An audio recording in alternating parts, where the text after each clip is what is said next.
Down ako, bagsak ako, hindi na malapit sa bagsak din.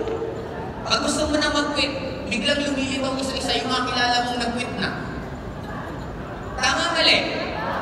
Lumilibang yan, nandiyan na. Yung parang gaano katalino ang utak natin. Pag wala kang pera, maaalala mo yung mga tago-tago mong coin sa tabi-tabi ng bahay mo.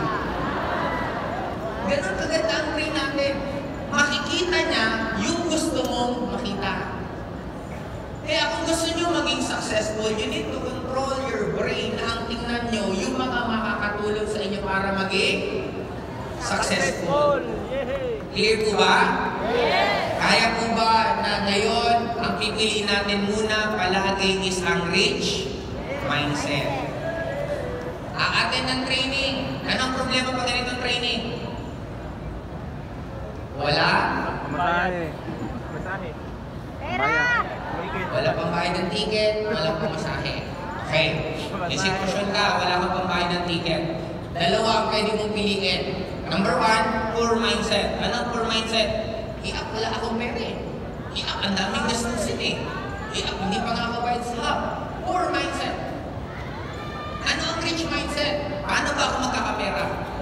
Pwede ako magbenta ng produkto, pwede itong gawin ko para magkapera ako.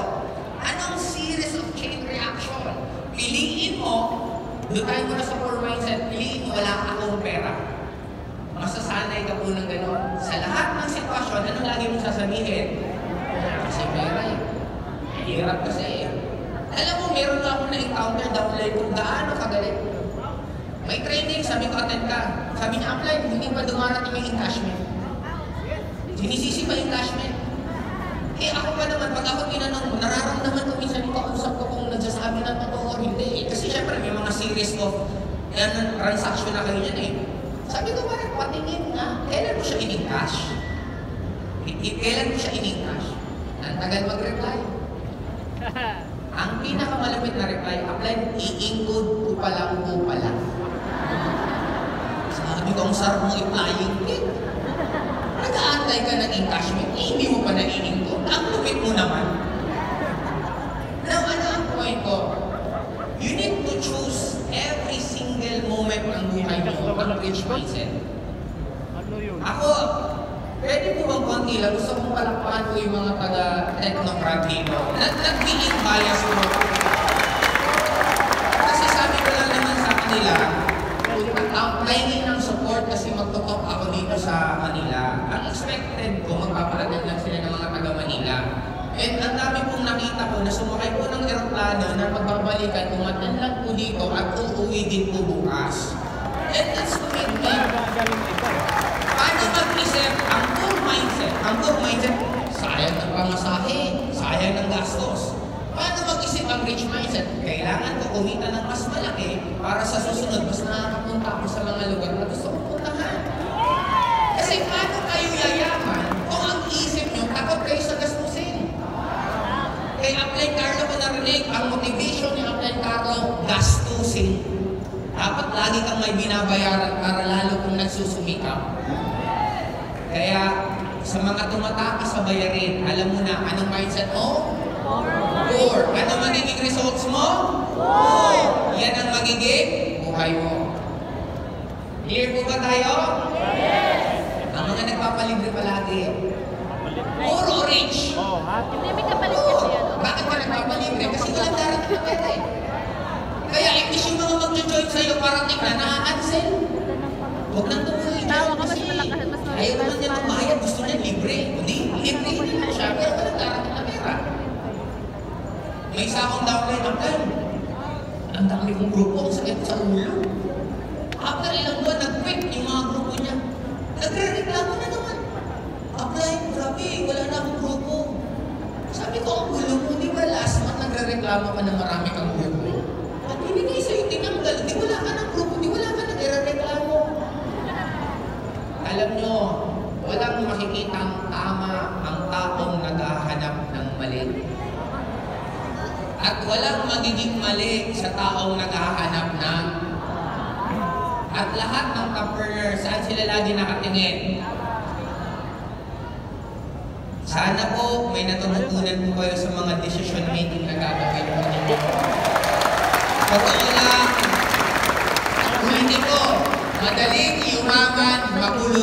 tayo.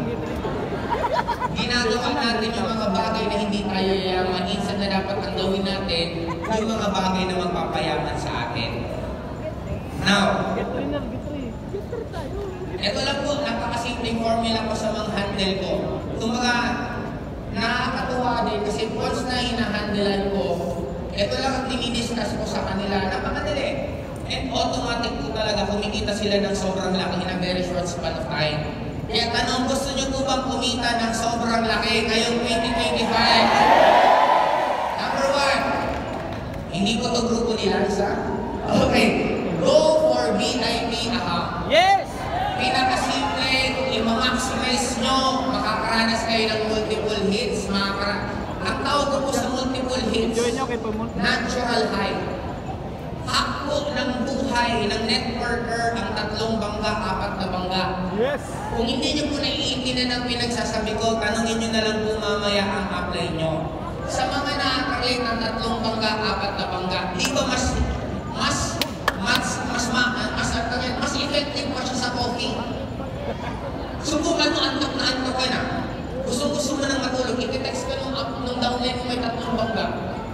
Apply, meron po tayo potential maging pay-in, multiple accounts to. Pansinin mo, nawawala yung antok mo. Tama po ba?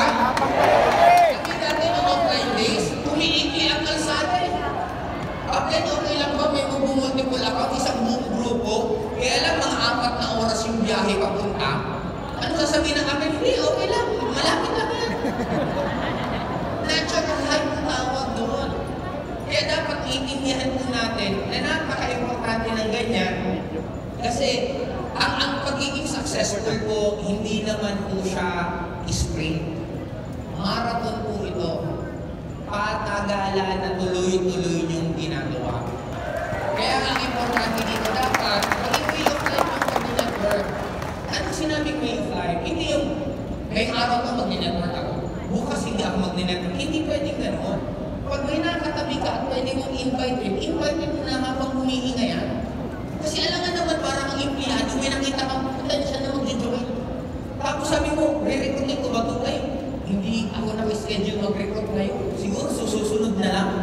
Hindi po ganun kami. Kada mga katabi namin, basta humihinga, nire-recruit po namin yan. Kaya dapat sa inyo, ganun lang din po maging way of life. Sunod. Ito po ang sikreto ko. Bakit for more than 21 years hanggang ngayon para po akong bagong member? Number 1, bakit ang kotse ginagasolinahan? Para tumakbo at magagamit nyo. Ano? Bakit hindi natin ginagasolinahan ang sarili natin? Ang katawan natin para ditong kotse. Ito yung ginagamit natin para magtrabaho. Ano ang gasolina natin? Simple lang. Gasolina natin, bumili ka ng sapatos. Anong pakiramdam? Sarap. Pag bumili ka ng shoes, excited ka mga 2 weeks. After 2 weeks, didecline yung excitement mo, mawawala. Anong dapat mong gawin pag nawawala? Bili ka naman ng damit. Pag bumili ka ng bagong damit, anong pakiramdam pag umarap mo sa prospect? Ang asa naman ang energy mo. After ilang linggo, bababa. Bili ko ulit. Ano mga pwede mong bilhin? Bumili ka ng lipstick, ng pabango, ng gaming chair, wallpaper mo sa hub mo, palitan mo, yung rep mo, lagyan mo rin naman ng laman. Di ba? Masarap na tingnan sa rep ng puno. Sa may mga hub dito, hindi mo lagayan ng sapatos ang rep. Clear? At ang rep mo, sinasaksak po yan. Hindi mo ginagawang aparador. Again, pag ang rep mo, hindi mo sinasaksak kasi nagtitipid ka sa kuryente. Poor mindset o rich mindset? Ang rep dapat puno ang laman. Ang Clear rest po ba namin tayo? puno Each ng word, laman. pwede po natin i-anchor ang excitement po natin. Ang akala kasi natin, ang happiness natin, ang mag-control is external. Kailan ka excited? Pag marami kang pera? Kailan ka excited? Pag marami kang pay-in? Kailan ka excited? Pag marami kang grupo? Hindi ka ba pwedeng maging excited kahit nagsisimula ka pa lang? Hindi ka ba pwedeng maging excited kahit wala ka pang grupo? Kasi sabi nga nila dapat makarating ka na dun sa pangarap mo. Alam niyo mo bang yayaman kayo? Kung yayaman kayo, ano dapat ang buhay niyo araw-araw? Excited ka hindi? Excited! promise. So yun pong ginagawa namin, lagi po kami may upgrade. Lagi may binibili bago, lagi may ini-experience na bago. Kasi pag nakakaranas na lang ganun, lagi ka Para bago. excited. Clear po ba tayo? Kaya po ba na everyday magiging excited na tayo lahat? Okay, lapit na po ako tapos. Ito po sunod. Attend all the events of our company and your group. Ang totoong training, hindi lang po itong kick-off. Alam niyo po ba ang totoong training? Yung gumawa ka ng paraan magkapera para may pambayad ka umattend dito. Training na po yun at achievement nyo na po yun. Kasi ako dati, ayaw ko nga mag-umattend ng training na magbabayad eh. Imagine mo na mag-aaral po ako. Hindi po ako excited masyado mag-aral. Nung nag-networking attend, pag sinabing seminar, di ba aral? Tapos magbabayad ka pa. Pero nung unti-unting naintindihan ko, lahat pala ng a-attendan nyo ng mga training, ito po pala ang magbibigay sa inyo ng milyon-milyon na kikitain nyo. Kaya, attendan po lahat ng training, period. Pag walang pera, anong gagawin? Paraan. Anong gagawin? Paraan. Pinta ng sarap. Sinong gagawa ng paraan? Apply mo ikaw. Ako! Habang mas mabilis kang maniwala na wala kang ibang aasahan kung hindi sarili mo, mas mabilis ang magiging grupo ninyo. Di ba sabi, babalik na rin ito yung sinabi ni Spider-Man. Ang sabi ni Spider-Man, with great powers comes great responsibility.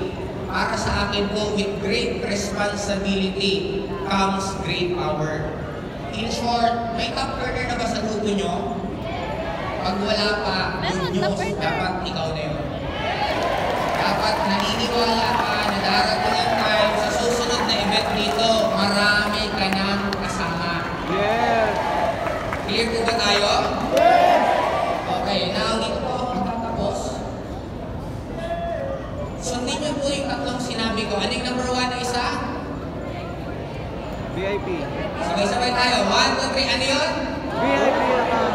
Teka lang. Balik. O, sige pa balik. Wala, sobra no. Yun. Dito muna tayo. Anong number 1? Ito, hindi naman po kailangan biglaan. Kung wala naman po kayong buong pera, pwede nyo naman dahan-dahanin. Tuwing meron ka mga 2 direct, 3 direct, bagong i-include yung direct mo, at account ka muna, tapos yung lahat ng bitahin mo, yun naman ang paroling mo, pwede mo magawa yun.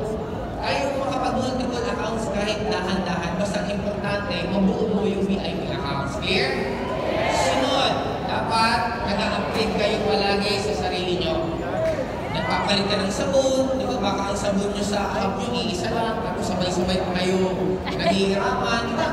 Palitan lahat, sa konting mga changes na yan, iba po ang pakiramdam mo yan. Clear? Sunod, Upgrade na attend ako. all the events. Kaya ulitin ko lang po para mag-sync in lang po sa atin. Number 1, buhay ng VIP accounts. Number 2, mag-upgrade palagi sa sarili. Once na bumababa ang energy mo, sign na po yan na bumili ka kung ano yung gusto mong bilhin na bagay po sa kinikita po ninyo.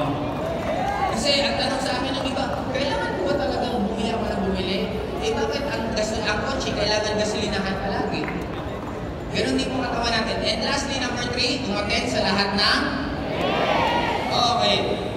Pag sinunod nyo po yung tatlong sinabi ko, 100% ang magiging success rate nyo ngayong 2025. Tatanungin po po kayo, gusto ko pong mag-coach tayo, mangako tayo pare-pareho sa sarili natin ngayong taon na ito. Magiging mayaman po ba kayo at magkakaroon pa ng kotse sa 2026? Ulitin ko, hindi kayo nakikinig. 2026 ka ba yayaman? 2027 ka ba magkakakotse? 2028 ka ba magkakaroon ng bahay? Isa lang naman sure ko kung alam mong yayaman ka, kung alam mong magbabago buhay mo, kung alam mo magkakaroon ka ng kotse, bakit pa natin papatagalin? Kung pwede, anong taon tayo dapat magkaroon ng resulta?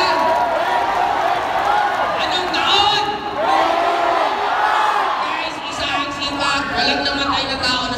masipag, pero isa lang ang alam ko dito